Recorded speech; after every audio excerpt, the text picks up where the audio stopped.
नमस्कार मित्रों, स्वागत है आप सभी का। जूनियर असिस्टेंट के लिए हम लोग डेमो टेस्ट सीरीज में हिंदी के क्वेश्चंस को सॉल्व कर रहे थे। तो ये व्याख्यात्मक हल वाले प्रश्न है जिसमें आपको प्रश्न उत्तर के साथ में उसकी पूरी व्याख्या भी बताई जा रही, जिससे आपका जो है उस टॉपिक का जो भी कॉन्सेप्ट है वो भी क्लियर हो सके, उससे रिलेटेड प्रश्न भी आप हल कर सकें। तो स्टार्ट करने से पहले मैं फिर से बता दूं आपको जो है कि अगर आप जो है जूनियर असिस्टेंट की जो हमारी टेस्ट सीरीज रन कर रही है उसको ज्वाइन करना चाहते हैं, क्योंकि वो बहुत बेनिफिशियल है। आपके सामने जो बहुत कम समय जो है बचा हुआ है जूनियर असिस्टेंट के एग्जाम का, आप इस टेस्ट सीरीज से पूरा का पूरा सिलेबस कवर कर सकते हैं और बहुत ही अच्छा मटेरियल इसमें क्वेश्चन आंसर के फॉर्मेट में आपको पूरा का पूरा नोट्स प्रोवाइड किया जा रहा है। कोई भी आपको दिक्कत हो, कुछ जानकारी चाहिए तो आप इस नंबर पर 9506742546 पर या तो व्हाट्सएप करके या सीधे कॉल करके भी बात कर सकते हैं। और करना क्या है, जो लोग नए हैं वो जान लें, डिकोड एग्जाम का ऐप आपको प्ले स्टोर से डाउनलोड करना है। उसके बाद जो है उसमें अपना साइन अप बनाना है, न्यू रजिस्ट्रेशन करना है और लॉगिन करने के बाद जो है टेस्ट सेक्शन में जाकर आप जो है डेमो टेस्ट को अटेम्प्ट भी कर सकते हैं और डेमो टेस्ट की डिस्क्रिप्टिव फाइल जो है जो फ्री ऑफ कास्ट वहां पर उपलब्ध है, आप उसको डाउनलोड कर सकते हैं। साथ ही में जो लोग पीसीएस देने जा रहे हैं, 15 दिसंबर को पीसीएस का एग्जाम है, उनके लिए भी जो है 25 टेस्ट की एक कंप्लीट टेस्ट सीरीज जो है आपको इसी प्रोसेस से वहां पर मिल सकती है। उसका भी डेमो पीडीएफ वहां पर उपलब्ध है, जरूर उसको डाउनलोड करें।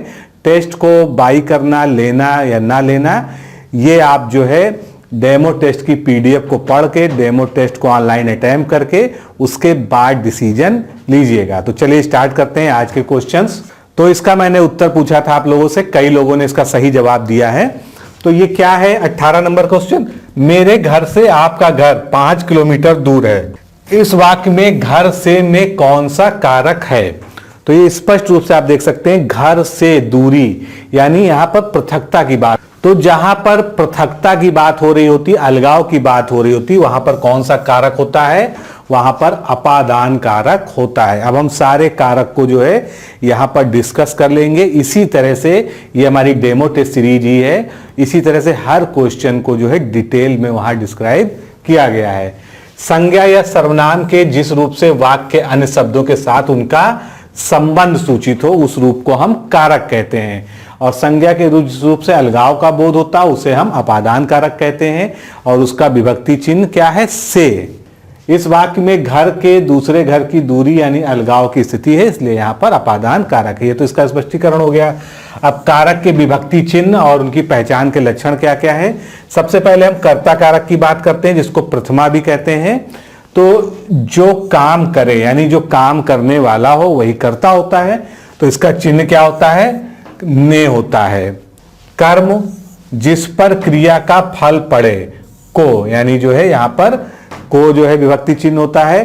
करण कारक काम करने का साधन किसके द्वारा किया जा रहा है, जैसे कि मैं पेन से लिखता हूं, तो मैं पेन से लिखता हूं जो है वह साइकिल से स्कूल जाता है, तो कैसे जाता है? साइकिल से स्कूल जाता है, यानी किसकी मदद से काम किया जा रहा है। संप्रदान कारक जिसके लिए किया जाए, तो वहां पर को और के लिए होता है। अपादान जिससे कोई वस्तु अलग हो, जो हमने इस प्रश्न में देखा, यहां पर से होती विभक्ति और लेकिन अलग होने के सेंस में। संबंध कारक जो एक शब्द दूसरे से संबंध जोड़े, जैसे का, की, के, रा, री, रे, यहां पर जो है संबंध स्थापित करते हैं। अधिकरण जो क्रिया का आधार हो, जैसे मेज पर पुस्तक रखी है तो उसके ऊपर रखी है, यानी यहां पर में पर आता है। संबोधन जिससे किसी को पुकारा जाए, जैसे हे, ओ, अरे, ये जो है संबोधन होता है। तो ये जो है इसके कारक और लक्षण हो गए जो है।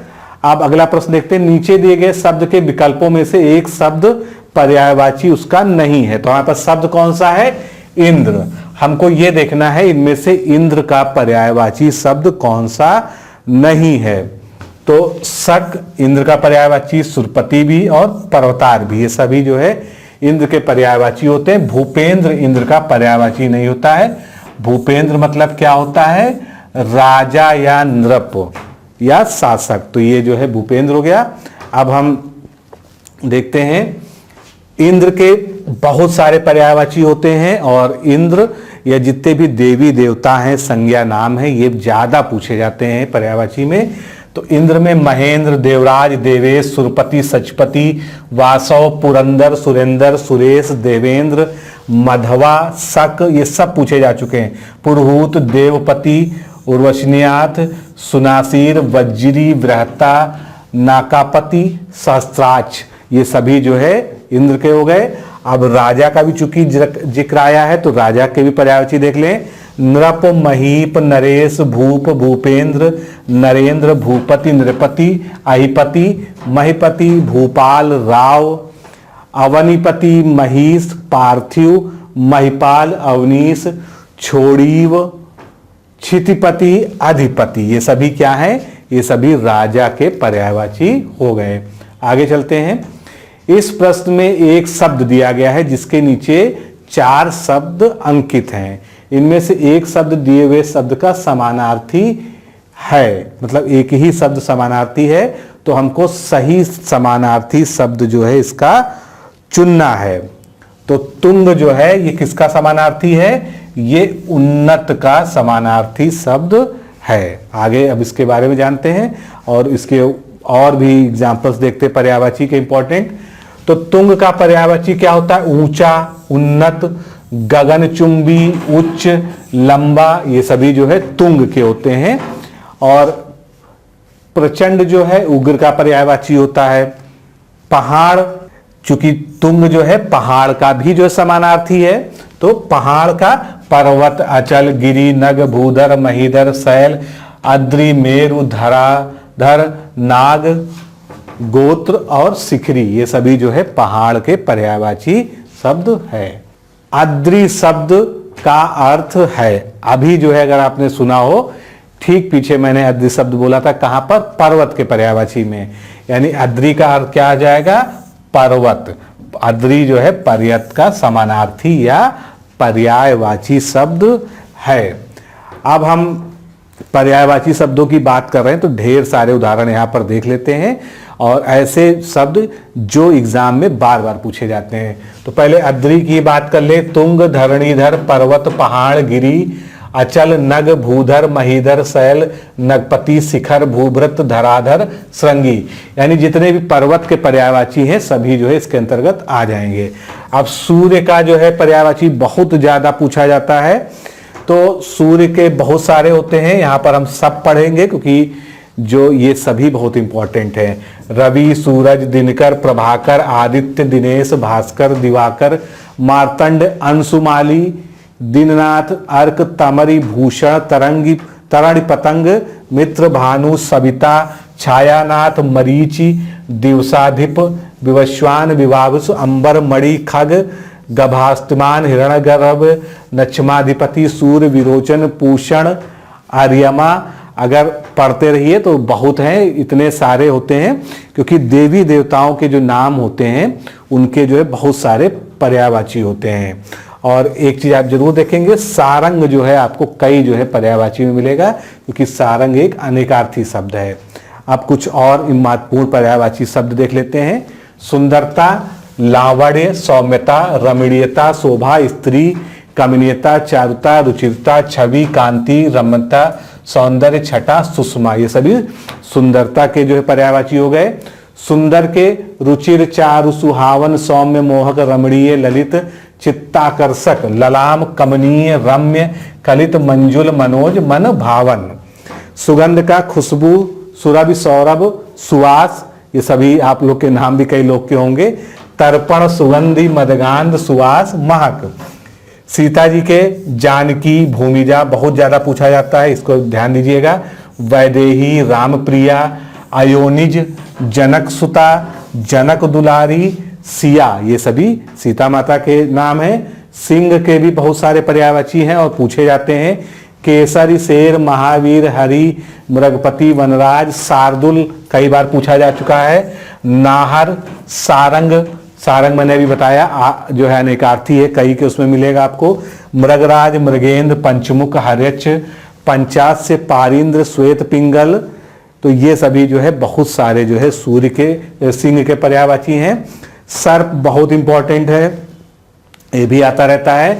सर्प, नाग, अहि, ब्याल, भुजंग, विषधर, उरग, पन्नग, फड़ी, चक्षुश्रुवा, श्वसुक, पवनासर, फणाधर, ये सभी जो है सांप के या सर्प के पर्यायवाची हो गए। सरस्वती माता के भाषा, वाणी, वागीश्वरी पूछा जा चुका है। ईला पूछा जा चुका है। विधात्री, भारती, शारदा पूछा जा चुका है। वाक, गिरा, वीणा पाणी, वाग देवी, वीणावादनी, ब्राह्मी, वाचा, गिरा, वागीश कई बार पूछा जा चुका है। महाश्वेता, श्री, ईश्वरी, संधेश्वरी, ये सभी जो है सीता जी के पर्यायवाची हैं। समुद्र, जलधि, सिंधु, सागर, रत्नाकर, उदर, नदीस, परावर, वारिधि, पयोधि, ये सभी पूछे जाते हैं। वारिध, पयोधि, अर्णव, नीरनिधि, तोयधि, वनानिधि, वारिस, कंपति, ये सभी जो है इंपॉर्टेंट हैं इसके। अगला प्रश्न, निम्नलिखित में से अर्थ की दृष्टि से सही शब्द युग्म कौन सा है। अब अर्थ की दृष्टि से हम देखते हैं तो इसमें सही है ताम्रचूर्ण, जिसको मुर्गा कहते हैं, यानी ताम्रचूर्ण जो है मुर्गे का ही पर्यायवाची है या समानार्थी है। आगे चलते हैं, अब इसके बारे में व्याख्या देखते हैं।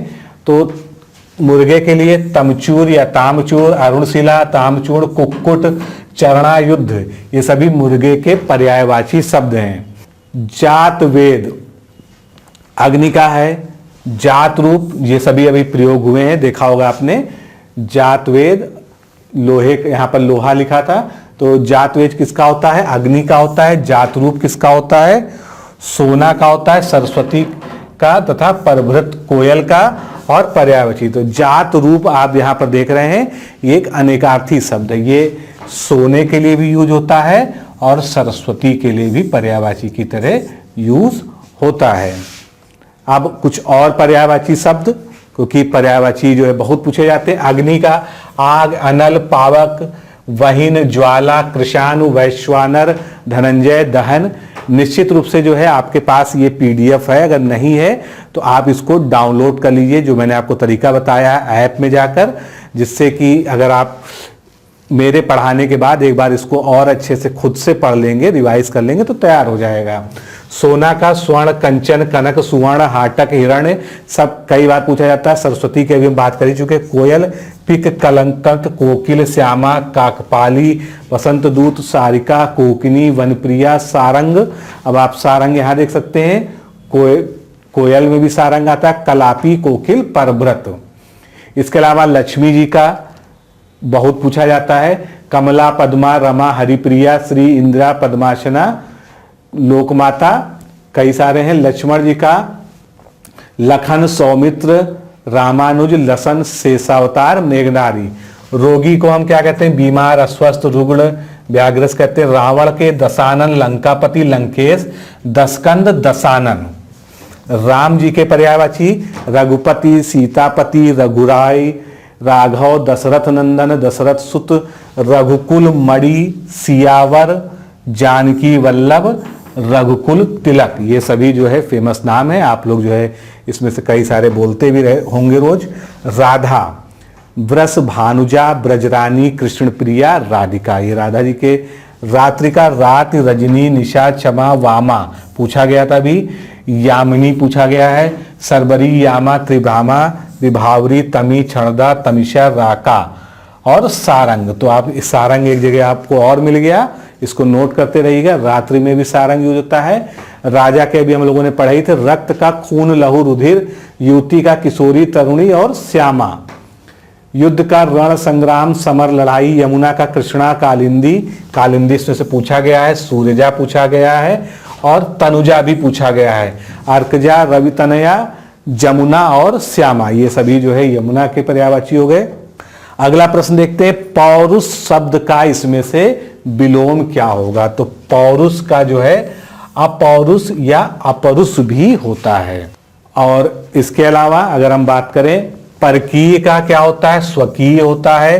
परमार्थ का स्वार्थ होता है। पराजय का अपराजय, परिणत का अपरिणत और परिपुष्ट का अपरिपुष्ट, ये सभी जो है विलोम शब्द हो गए। अनन्य मस्त, ये शब्द जो है किसके लिए प्रयोग किया जाता है। तो अनन्यमय जो है ये वाक्यांश के लिए एक शब्द है जो जिसका मन किसी दूसरी ओर हो, यानी जिसका मन कहीं और लगा हो उसके लिए अन्य मनस्क शब्द का प्रयोग किया जाता है। इसके अलावा कुछ और जो है देख लेते हैं। किसी और स्थान पर किसी के लिए एक शब्द क्या है? अन्यत्र।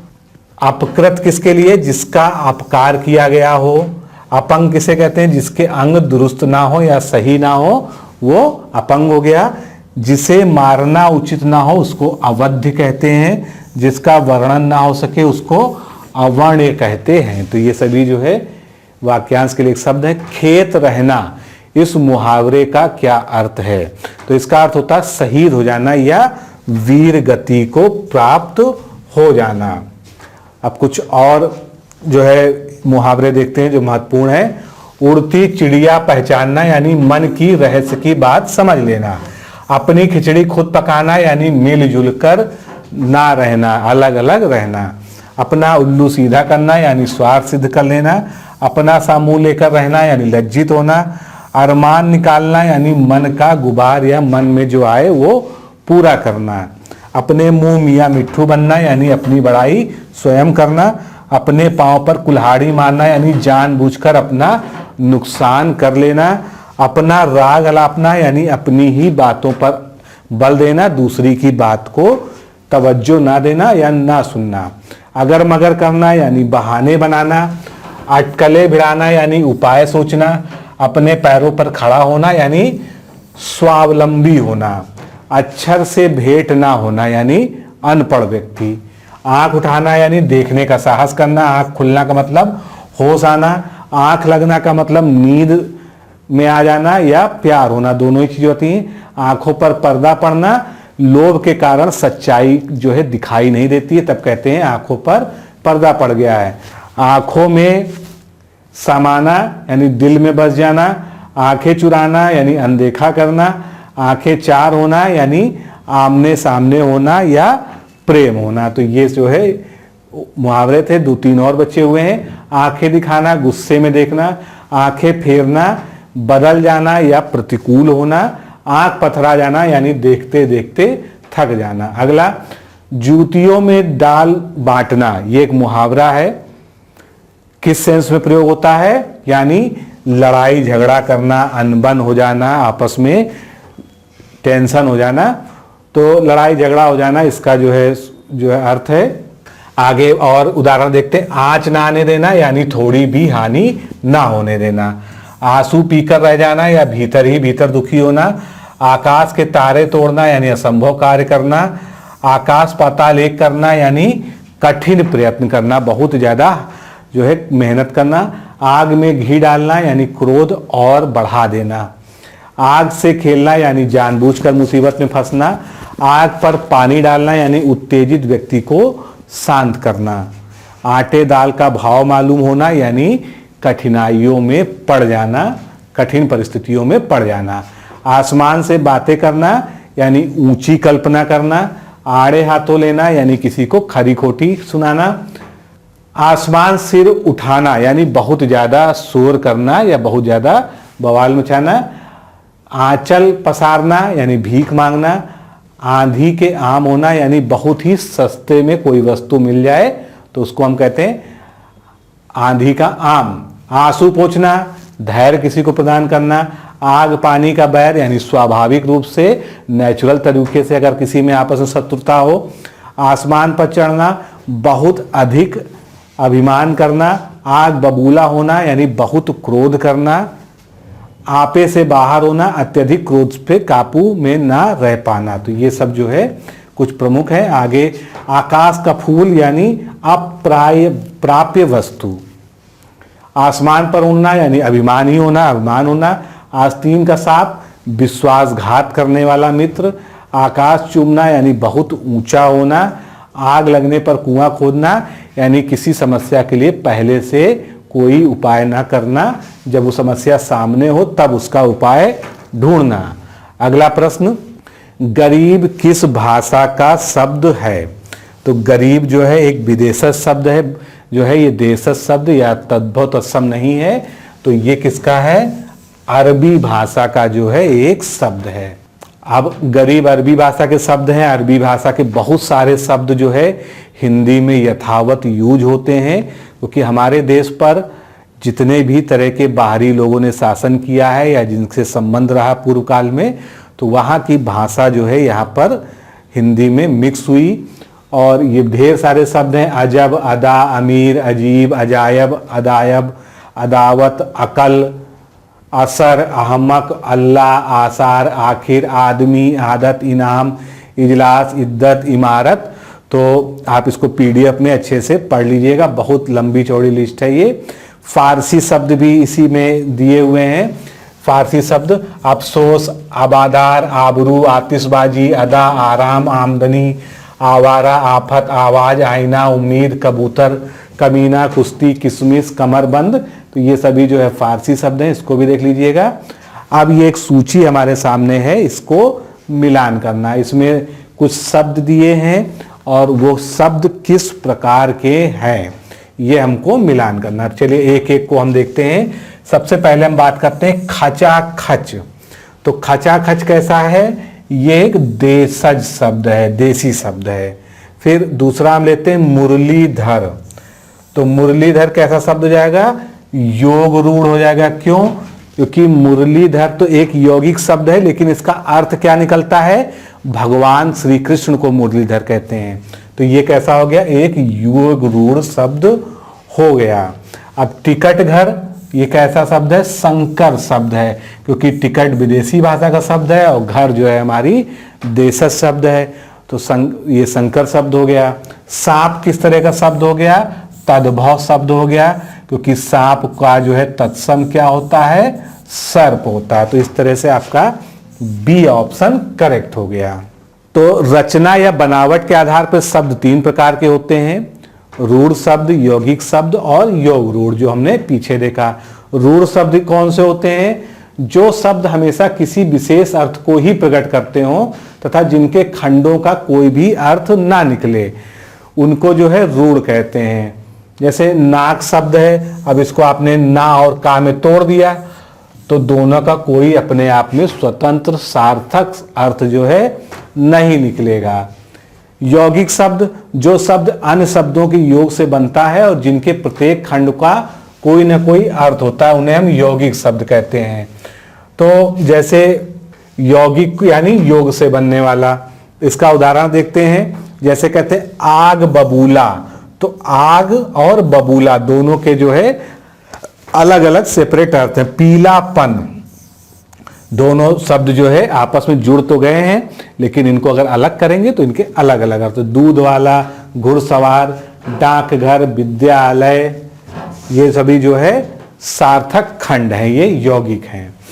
अब योग रूढ़ भी बेसिकली यौगिक शब्द होते हैं, मतलब दो शब्दों से मिलके बने होते हैं। इनके टुकड़े करने पर अलग अलग अर्थ दोनों ही खंड के निकलेंगे, लेकिन जब ये यौगिक होते हैं, जब आपस में जुड़ जाते हैं तो इनका एक तीसरा अर्थ निकलता है। जैसे कि लंबोदर, लंबा है जिसका उदर, लंब प्लस उदर यानी बड़े पेट वाला, यानी श्री गणेश भगवान।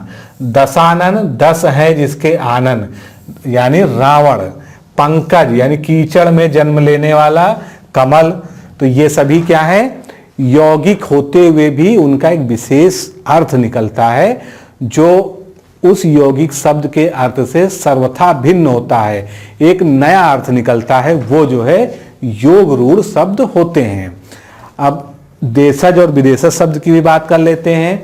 तो देश में जन्मे शब्द देशज होते हैं, जो हमारी सामान्य भाषा बोली में जन्म होते हैं। जैसे कि चिड़िया, कटरा, कटोरा, खिड़की, जूता, खिचड़ी, पगड़ी, लोटा, डिबिया, तेंदुआ, कटरा, अंटा, ठेठ, ठुमरी, खटरा, चसक, फुनगी, डोंगा, ये सभी कैसे हैं? देसी शब्द हैं, बहुत बार पूछे जाते हैं देश शब्द। विदेशी शब्द, जो किसी न किसी विदेशी भाषा से हमारे देश में हिंदी में साथ में मिक्स हो गए हैं और प्रचलित हैं। तो अभी हम लोगों ने अरबी और फारसी की बात की थी, अंग्रेजी भी यहाँ देख लीजिए। हॉस्पिटल, अंग्रेजी के तो हम लोग ज़्यादा ही शब्द बोलते हैं। Doctor, book, radio, pen, pencil, station, car, school, computer, train, circus, truck, telephone, ticket, table, ये सभी क्या है? अंग्रेजी के शब्द हैं, फारसी की हम बात कर चुके हैं, अरबी की बात, तुर्की देख लेते हैं। तुर्की शब्द कम है इसलिए इसको अच्छे से याद कर लीजिए। तोप, काबू, तलाश, चाकू, बेगम, बारूद। चीनी यानी चीनी भाषा से चाय, पटाखा। पुर्तगाली से कमीज, साबुन, अलमारी, बाल्टी, फालतू, फीता, तौलिया। ये सभी पुर्तगाली भाषा से हिंदी भाषा में प्रयुक्त होने वाले विदेशज शब्द हैं। निम्नलिखित में से कौन सा एक शुद्ध वाक्य है? तो इसमें से शुद्ध वाक्य हमको बताना है। तो इसमें से अगर हम देखें, मैंने पार्टी में 8-10 रसगुल्ला खाया, तो इसमें गलत है। अभी क्या गलत है सब आगे बताते हैं। सबसे पहले हम शुद्ध वाले को देख लेते हैं। प्रेम का मूल्य आंका नहीं जा सकता, यही शब्द जो है इसमें, यही वाक्य पूरी तरह से शुद्ध है। तो अब जो है मैंने पार्टी में 8-10 रसगुल्ले खाए होना चाहिए था, क्योंकि वो बहुत बहुवचन है। यहां पर, वहां पर क्या लिखा था? खाया। फिर विकल्प सी में क्या था? सी को देख लीजिए यहां पर, इतने में हल्की सी हवा का एक झोंका आया। तो इतने में हवा का एक झोंका आया। प्रत्येक श्रमिक को 2-2 रुपए मिले, और इसका गलत शब्द वहां पर क्या लिखा था? प्रत्येक श्रमिकों। यहां पर क्या है? प्रत्येक भी लगा है और श्रमिकों भी लगा है, इसलिए जो है ये गलत है। तो प्रत्येक के साथ जो है केवल श्रमिक का यूज होगा। अब कुछ उदाहरण देख लेते हैं जिससे और क्लैरिटी आ सके आपके उसमें। मैं रविवार के दिन तुम्हारे घर आऊंगा। तो जब रविवार है, वार का मतलब ही दिन होता है, तो दिन का यहां दोबारा प्रयोग नहीं होता है। मैं रविवार को तुम्हारे घर आऊंगा, ये सही है। कुत्ता रेंकता है, कुत्ता कभी भी रेंकता नहीं है। कुत्ते की जो बोलने की होती है उसको भौंकना कहते हैं। अगला देखते हैं वाक्य, मुझे सफल होने की निराशा है। तो सफल होने पर कोई व्यक्ति निराश नहीं होता है, यानी मुझे सफल होने की आशा है, यहां पर सही हो जाएगा। आशा नहीं है। इस समस्या की औषध उसके पास है। तो समस्या की कोई औषधि नहीं होती, समस्या के लिए समाधान का प्रयोग किया जाता है। गोलियों की बाढ़, गोलियों की बाढ़ नहीं, गोलियों की बौछार होता है। फल का अच्छा पका खरीदना चाहिए। तो फल जो है, अच्छा पका फल खरीदना चाहिए, यहां पर ये सीक्वेंस सही है। गले में गुलामी की बेड़ियां पड़ी रहीं। तो गले में नहीं, यहां पर पैरों में जो है यूज होगा। मुझे सफल होने की निराशा है, यह भी हम बात कर चुके हैं। वह मेरे शब्दों पर ध्यान नहीं देता। तो शब्दों पर नहीं, मेरी बातों पर ध्यान देना होता है। वहां रोज जाने में तुम्हारी क्या अच्छाई है? तो वहां रोज जाने में तुम्हारी क्या भलाई है, यहां पर अच्छाई का प्रयोग नहीं होगा। वह आंख से काना है। तो अगर कोई व्यक्ति काना है तो वो आंख से ही होगा, इसलिए यहां पर आंख का प्रयोग करने की आवश्यकता ही नहीं है। आप शनिवार के दिन चले जाएं। तो शनिवार, जब वार यहां पर जुड़ा हुआ है तो दिन यहां नहीं आना चाहिए, यानी आप शनिवार को चले जाएं। अगला प्रश्न, ज्ञानपीठ पुरस्कार की स्थापना किस वर्ष हुई थी? तो ज्ञानपीठ पुरस्कार जो है ये 1961 में जो है इसकी स्थापना हुई थी। अब ज्ञानपीठ पुरस्कार जो है साहित्य क्षेत्र का एक प्रतिष्ठित पुरस्कार है, और हिंदी में इसके से क्वेश्चन आ सकते हैं, तो इसके बारे में थोड़ा सा डिटेल देख लेते हैं। ज्ञानपीठ पुरस्कार साहित्य जगत का सर्वाधिक सम्मानित पुरस्कार है। इसकी स्थापना टाइम्स ऑफ इंडिया समाचार पत्र के संपादक साहू जैन परिवार, साहू शांति प्रसाद जैन द्वारा वर्ष 1961 में की गई थी। इस पुरस्कार को सर्वप्रथम वर्ष 1965 में मलयालम लेखक श्री शंकर कुरूप को उनके साहित्य ओटक्कुलस बांसुरी के लिए दिया गया था। इसका हिंदी अनुवाद बांसुरी है। अब और महत्वपूर्ण तथ्य हैं, ज्ञानपीठ पुरस्कार पाने वाली प्रथम महिला बंगाली लेखिका थी, इनका नाम था आशा पूर्ण देवी, जिन्हें यह पुरस्कार 1976 में दिया गया था। वर्ष 2013 में केदारनाथ सिंह को हिंदी साहित्य के लिए 49वां तथा वर्ष 2014 में मराठी साहित्य के लिए भालचंद नेवाड़े को 50वां ज्ञानपीठ पुरस्कार दिया गया है। 2015 का जो 51वां ज्ञानपीठ पुरस्कार है वो तत्कालीन राष्ट्रपति ने गुजराती लेखक डॉक्टर रघुवीर को दिया था 2016 में। फिर वर्ष 2016 का जो 52वां ज्ञानपीठ पुरस्कार था वो बांग्ला साहित्य के कवि शंख घोष को दिए जाने की घोषणा की गई थी। उसके बाद 2017 का 53वां ज्ञानपीठ पुरस्कार हिंदी लेखिका कृष्णा सोबाती को दिया गया और 18 का 54वां ज्ञानपीठ पुरस्कार अंग्रेजी भाषा के साहित्यकार अमिताभ घोष को प्रदान किया गया। तो ये ज्ञानपीठ पुरस्कारों के बारे में है जो पूछा भी जा सकता है कभी। आगे चलते हैं। उत्तर कबीर रचना पर व्यास सम्मान पाने वाले रचनाकार कौन हैं? तो अभी इनका हम लोगों ने पिछले नाम लिया ज्ञानपीठ पुरस्कारों में। केदारनाथ सिंह को उत्तर कबीर रचना के लिए व्यास पुरस्कार दिया गया था। इसका प्रकाशन 1995 में हुआ था और इन्हें 1997 में जो है व्यास सम्मान दिया गया था। और इनकी जो प्रसिद्ध पुस्तक है अकाल में सारस, इसी के लिए इनको वर्ष 2013 में ज्ञानपीठ पुरस्कार भी दिया गया था। केदारनाथ सिंह जो है ये बहुत जाने माने साहित्यकार हैं, तो इनकी बहुत सारे काव्य संग्रह हैं। बिल्कुल अभी जमीन पक रही है, यहाँ से देखो, बाग, अकाल में सारस, उत्तर कबीर और अन्य कविताएं टॉलस्टॉय और साइकिलिए हैं। कल्पना और छायावाद, आधुनिक हिंदी कविता में विधान, मेरे समय के शब्द, ये सब केदारनाथ सिंह की जो है गद्य कृतियां हैं। तो काफ़ी सारी रचनाएं इन्होंने लिखी हैं। 32वां प्रश्न देखते हैं। खरोष्ठी लिपि, इसकी उत्पत्ति किससे हुई है? तो आपने जो है जब अशोक के साम्राज्य के बारे में इतिहास में पढ़ा होगा तो उसमें भी आपने जो है इसके बारे में पढ़ा होगा।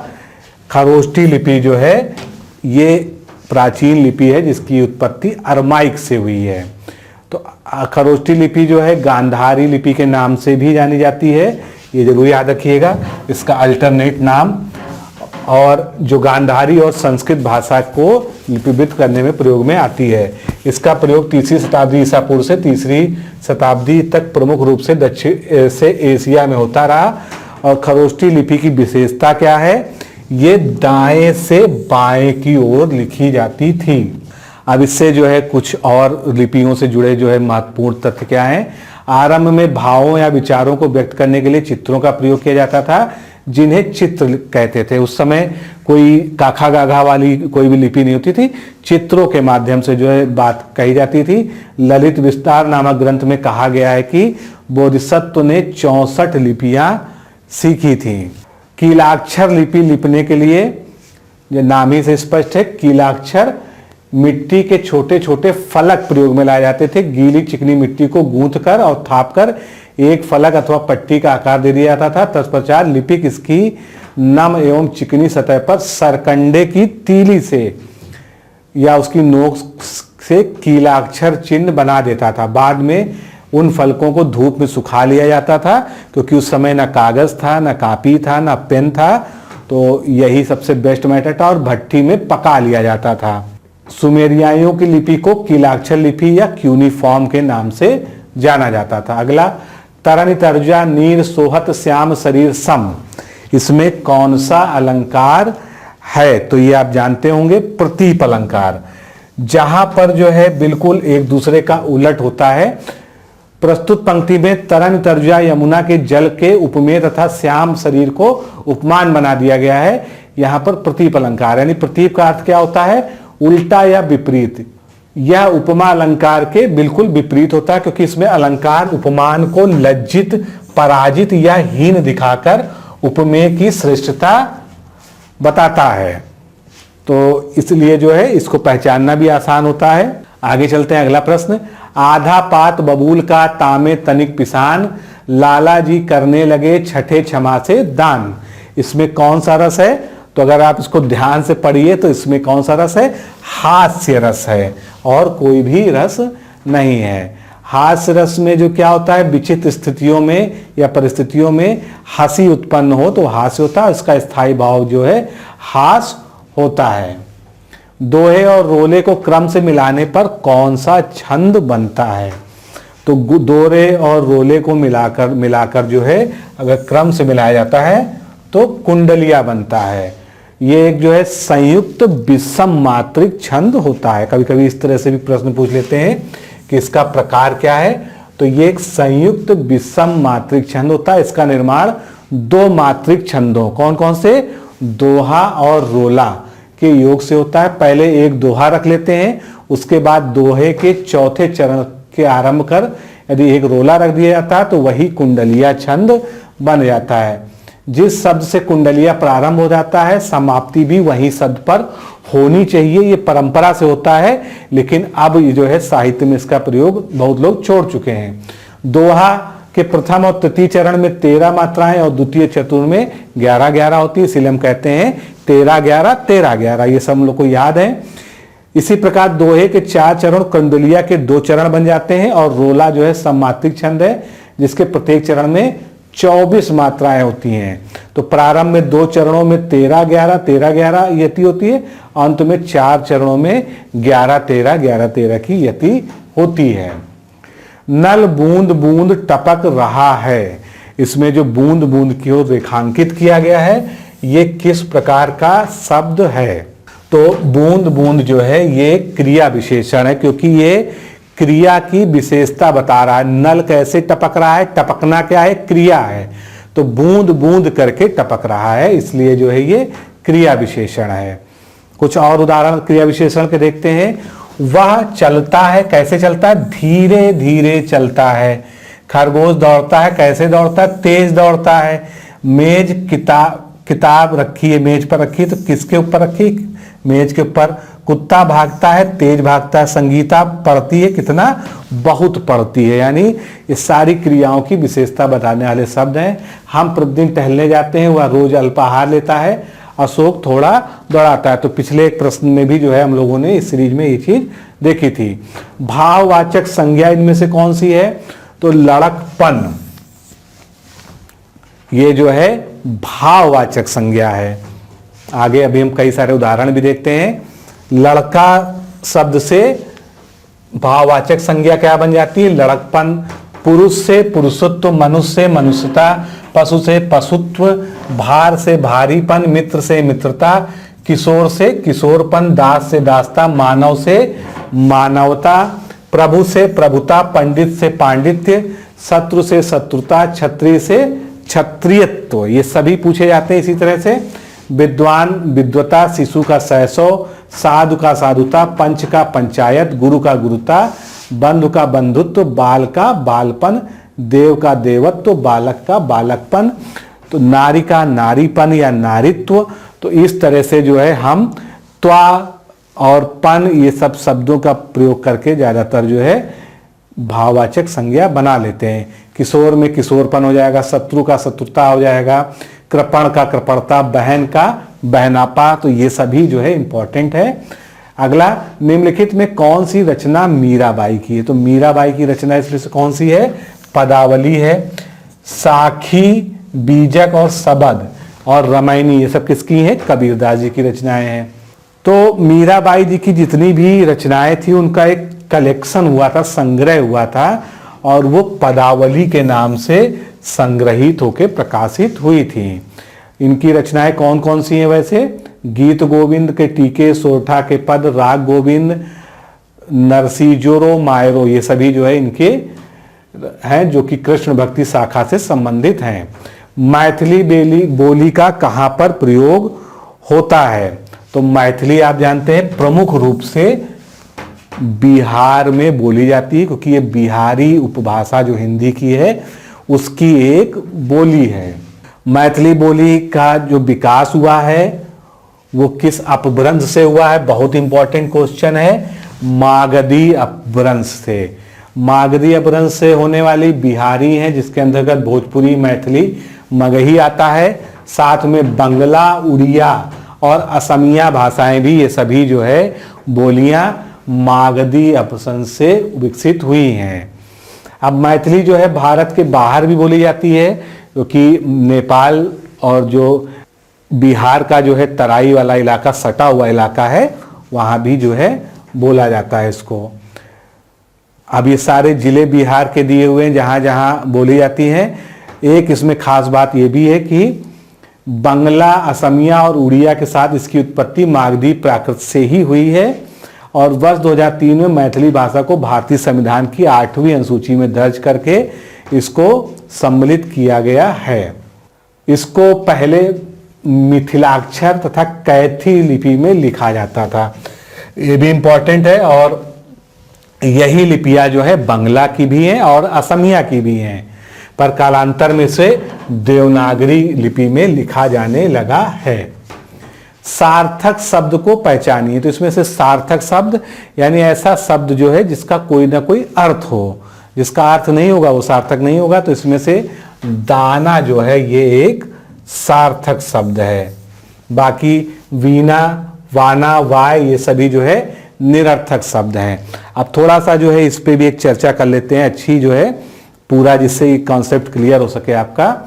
तो सामान्यतः शब्द कितने प्रकार के होते हैं? 2, सार्थक और निरर्थक। अर्थ के आधार पर जिन शब्दों का अर्थ होता है उन्हें सार्थक कहते हैं, जिनका अर्थ नहीं होता उनको निरर्थक कहते हैं।